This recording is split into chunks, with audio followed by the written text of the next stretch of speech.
Hello there, Mr. K here, the mediocre painter, and I'm doing YouTube videos to get the beginner into the wargaming hobby because I've made mistakes, so you don't have to. So today I'm going to do a quick rundown or run through of this game here, which is Legend of Drizzt, which is a D&D board game, and this is a series of board games done by Wizards of the Coast, like Wrath of Ashardalon, Castle Ravenloft, Temple of Elemental Evil, and I think the new one is Tomb of Annihilation.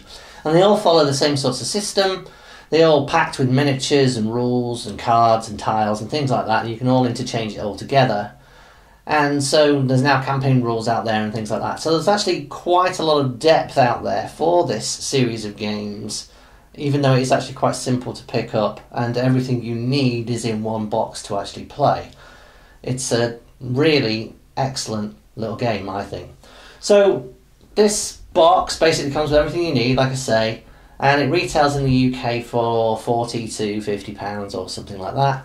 And you know, it's a pretty ample sized box, as you can see. It's fairly big and hefty, and it comes with like a tray to organise things inside, and it tells you all the details on the back about what's inside, how many miniatures you get, and all that kind of good stuff. So for that kind of money though, you have to sort of say that there's going to be some cost cutting somewhere, and this is not a Games Workshop standard set of miniatures by any means. It's not even really Reaper's Bones standard, to be honest, and the miniatures are quite a soft plastic and they do bend and things like that. So we just have a look at the miniature range that we've got. We'll start actually with the most bendy ones, which are the Drow Duelists. And just to give you an example here, so these are basically duelists. They have a long sword, and you know, yeah, with these kinds of models, they're invariably in the wrong place when you first get them. So just a little tip to like straighten them out or whatever is drop them in hot water, straighten it out, get it how you like, and then drop them immediately in ice water, and that'll keep them straight. Paint them and then spray them with some sort of varnish or something like that, and it'll, roughly speaking, keep them in place. I'm afraid the standing of painting I've done on these miniatures is not the best. I hadn't painted in a very long time, and I was a little bit unwell when I did it as well, and I was trying to paint them up quick for a tournament at the weekend, but there you go. But still, these miniatures, there's certainly a lot of them in the box. There's over 40. The smaller ones aren't the best, but some of the bigger models are actually quite impressive, actually, and don't paint up too half badly, and certainly if you were to spend the time. So, how many miniatures do we get? We got some 40 odd. We get 3 Drow Duelists, who are not particularly nice to encounter, I can tell you that. We get some nice Goblin Cutters, which is good fodder in order to build up your experience when you're playing the game. We got some Goblin Archers. We have a Goblin Champion as well. So we got some nice lower quality models there to gain some experience, though the Goblin Champion can be a sorry pain, that's for sure. We then have a Drow Wizard, some Water Elementals, Hunting Drakes, Spider Swarm, Hypnotic Spirits, Feral Trolls. Dinin Duerdin, who is a Drider. And I think that's the non-sort of character-based monsters that will appear in the game. And if we look at the character-based monsters, so you can consider these to be like bosses, if you will, on the adventures that you will play. You have a Mind Flayer, you have a Drow Wizard of significant powers, Matron Mother Yvonne Beneri. You then have a demon in Yochlol, Halmenden of Lolth, and you have some of the bigger models like Shimmergloom, which is a dragon, and the big fella right here, who's basically a big old demon, and what's his called, Ifrit or something like that. I can't remember what he's called. Urtu, there you go. He's called Urtu. So quite a lot of models there, and if we move on to like the hero models, we have sort of our heroes and villains as well. We have Artemis Intrari, who's basically an assassin, who's sort of Drizzt's main protagonist, if you ever read the books. And then you have Yaxel Maneri, and they can be played as heroes at points in the game, but they're also baddies as well. Then have Wolfgar, the barbarian, Bruno Battlehammer, who's a dwarf fighter, Catty Bree, the romance of the story, as you will, Athrogate, who's my personal favourite. I do like playing Athrogate. And just to note with Athrogate as well, that Athrogate can carry an additional miniature with him, which is a good old Snort, who is a boar, and there isn't actually a model that comes in the game for that. So what you're seeing here is a Games Workshop boar that I bought and painted up. We also have Regis, who's a halfling rogue, and then the hero of the story, we've got our drow hero in Drizzt, with Gwynvar, of course, as well, who's his pet black magical panther. So a good series of miniatures. Like I say, they're not amazing quality. I'm afraid I've not painted them up so well, but certainly for £40 or so, you're getting a lot of value out of this, because we've got a rule book, which is about 15 pages, so there's not an awful lot to the rules. We have the campaigns. There's about 12 campaigns, I think, and they get progressively more difficult as you go on, as you might imagine. We get a bunch of tiles. We get basically destination tiles and a start tile. So destination tiles are basically the end point in a campaign mission. The start tile is obviously the start. We then have cavern tiles as well. There's a load of those, as well as cavern tile edges, collapsed tunnels and things like that. There's a bunch of other tokens as well. So there's tokens for you to change status, like you've been poisoned or immobilized. There's tokens for certain types of encounter. There's tokens for monsters as well. There's tokens actually also for the heroes too. And there's tokens for items that you pick up in the game. Tokens for the characters' stances, because if the characters choose to take a stance, then they can get some extra abilities. There's treasure tokens, healing tokens, battle damage tokens on yourself, battle damage tokens for the monsters. There's some timer tokens as well. So those are, basically the tokens side of things. Have I missed anything? Oh yes, there's some special power type tokens as well. Now, one thing that gets me about this, there is only one D20 in the game, and you roll in D20s to actually play the game. So this game is best played with as many players as you can play with. Really, 5 heroes. It's much more fun when you play with more people. That is for sure, but you can actually play it on your own if you want. So I would have liked to have seen a couple of D20s at least, rather than just the measly one. So there's also a bunch of cards in the game as well as some encounter cards, which are basically things you really don't want to happen. You have monster cards. Monsters basically appear pretty much each time you explore a new part of the dungeon. And you've got some treasure, which you will retrieve when you kill a monster, or find a piece of treasure, or that kind of thing. So, no, actually, I'm not sure whether you get one when you kill a monster, but in terms of the monsters, you gain experience when you kill the monsters, and then you can use that experience for certain things within the actual game. One principal reason to stock up on your experience is you can use it to counter encounter cards. So encounter cards basically are bad things that happen when you reveal a new part of the board, and generally speaking you don't want it to happen to you. So just to give you an idea, You know, it might be a quickling ambush, for example, where it says, you know, attack your hero. So basically something happens and your hero gets an attack. Or it might be spell web, for example. So each hero on your tile it could be immobilized. So there's things like that that can happen when you hit encounters. The really strong point of this game is it's quite simple to learn, but there's a fair amount of depth here to sort of keep you interested. That is for certain. So if we just have a look at our main hero here, this is kind of how each of the heroes work. So basically you have a hero card, and on the hero card you've basically got their statistics. You've got their armor class, their hit points, their speed and their surge value.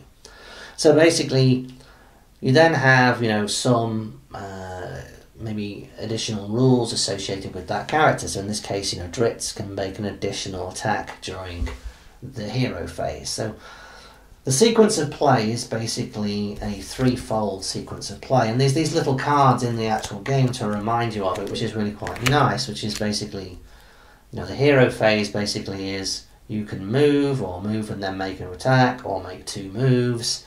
If you reach the edge of a tile, then you're supposed to pick up a new tile and place it on the board. Exploration plays then explains if your hero occupies a square adjacent to an unexplored edge, then you basically draw a dungeon tile and you place it, and then you draw a monster if that tile indicates that there's a monster appearing. And not every single tile indicates that a monster appears. And then we move on to the villain phase, where basically the monsters move around and basically try and attack your heroes. It's a fairly dumb system in the fact that the monsters will just move and try and attack their closest hero effectively, and they must attack. Now, when the DM's playing, the DM will play the big protagonists, like the likes of Vertu, for example. So let's have a look at him. They actually have their own card too, and you can see that, you know, he's a fairly hefty beast in terms of his armor class, his hit points, and the rules, and, you know, the amount of damage that he can cause. He's a fairly serious monster to take care of, especially with 14 hit points. You're going to be there for quite a while to take him out, and you've probably been battered by the time you actually get there. So one of the coolest things I like about this system that I think is really strong is the way that the tiles actually work. So you'll start with your start tile, and then as your miniature sort of moves to an unexplored edge, you will take a new tile from the tile pile, which is all blind, though in some cases there may actually be a mission tile snuck in there as well, which will actually activate things for the actual campaign, and you place it with the, you'll see here there's a little white arrow, so where you've explored, that's where you place it. So each time you play, it's, you know, quite different in terms of the way it plays, and some of these tiles have special rules on them. So there might be, you know, a volcanic vent, for example, and, you know, there's a black arrow here when you see that, and that means there's an encounter as well as the monster appearing. So you'll see mushrooms on each of the tiles, which indicates a spawning monster essentially, and then you draw from the monster card deck, and it's random in terms of what you get. Hopefully you don't draw 2 feral trolls in a very short period of time, because they're quite tricky to get rid of. So I really like the way that this plays. It's really cool, and some of the rules on the tiles, like narrow passage means that your armor classification goes down, makes it kind of fun in terms of the way it plays each time. And there are actually some missions where you'll actually lay out the entire dungeon with all of these tiles, and so it's already preset. It just makes it a really cool game to play, and I think there's a lot of scope here in terms of being able to expand this and use the other games in the series to make it, you know, something, you know, really incredible and deep, you know, out of it. So let's give you an idea of how it actually works. So basically, you know, you take your hero, you'll move him around in terms of how far he can actually move, which is indicated by his speed. he can move and diagonal, or she, because there is Catty Bree as one of the heroes in this game. And basically you can move around, including diagonals, and then when basically you hit an edge of an unexplored tile and move on to a new tile, then basically you then draw a tile, put it in place, the monster is spawned, and off we go. Everything in terms of combat basically resolves around your d20. You're basically rolling your d20 to see whether you're actually capable of causing any damage against the opponent, and that basically is based down your ability to hit, what modifiers your swords and such give you, and the armor class of the opponent. So Drizzt, for example, he's got his classic weapons in Twinkle and Icing Death, and let's say he's rolling Icy Death, and basically that's a +6 to the attack. I roll my d20, I get 7 + 6, which means it's 13, which means I'm going to be causing a hit on anything with an armor classification that's less than 13. That's basically how it works. It keeps it nice and simple. Everybody can sort of keep track of it, and there is a levelling up. So if you roll a natural 20, you can actually turn the card around, and basically Drizzt basically levels up. And then there's no more levelling up other than level 2, I'm afraid, in the basic rules of the actual game. So that's perhaps one of the things that might be disappointing for us old timers, that it doesn't give us that kind of depth. But if you look online, there are actually campaign rules and such now available with levelling and things like that for the individual characters, which means that you can really have an awful lot of fun with this if you want to take it to the extreme. And that's one of the things I really like about it. You can just play it in an hour or so. You can play a campaign quite easily and enjoy it for what it is, or you could go DM crazy and really go for it with 2 or 3 board games from this system, because they are all completely interchangeable. So we look in a bit more detail at how the characters actually work. You'll notice that there's some powers here that you can take. So basically, as I mentioned before, we were talking about Drizzt, and he can basically take Twinkle and Icing Death. Of course he can. He can also take a Ranger daily power and 2 Ranger or Drow utility powers. So there's basically a series of cards for each of the classifications of hero. So if we look at Athrogate, for example, he's a Battle Rager. So here's an example of the sorts of cards that you can pick for that.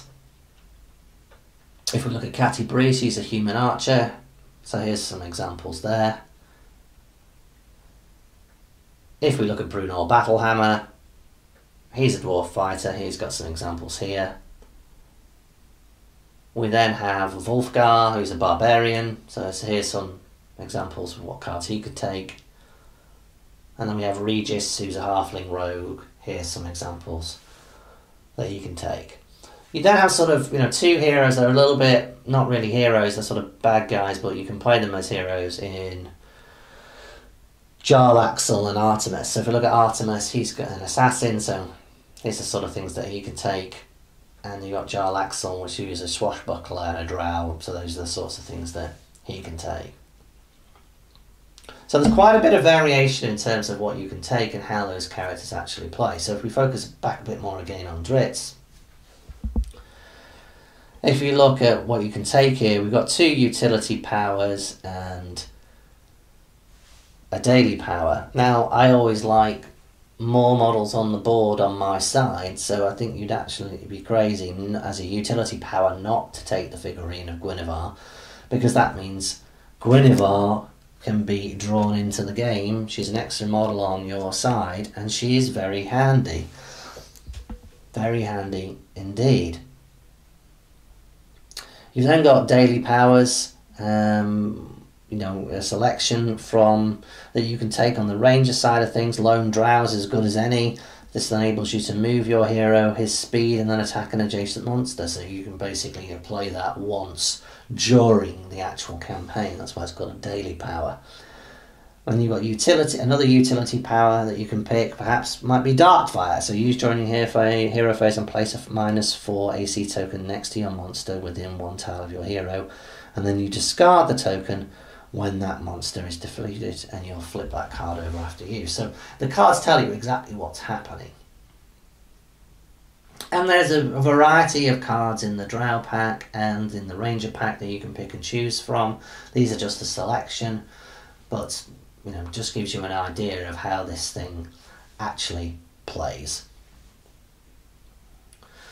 So in terms of the actual game itself, you basically go around battling monsters, gaining experience, and occasionally you will encounter something nasty, as I was talking about before, and you can use that experience that you gain to counteract the encounter. So if you've got 5 experience points, you can spend that on basically discounting an encounter that you actually come across. So it's kind of important to hold on to those experience points so that you can survive those nasty encounters, because you really don't want to have to deal with a monster and an encounter all at the same time. So that's about it. That's basically what you're getting. I think it's a very, very good value for money game. It's something that if you're into D&D or you like board games with miniatures, it's something you really should have. If you liked Hero Quest in the past, then this game could be for you, I think. It's pretty simple. It's got a fair amount of depth to it, and if you can be disciplined enough to actually get into the campaign side of things, it could be really rewarding. So that's it. I hope you found it interesting. If you did, please like, comment and subscribe. I'll see you next time. Bye bye.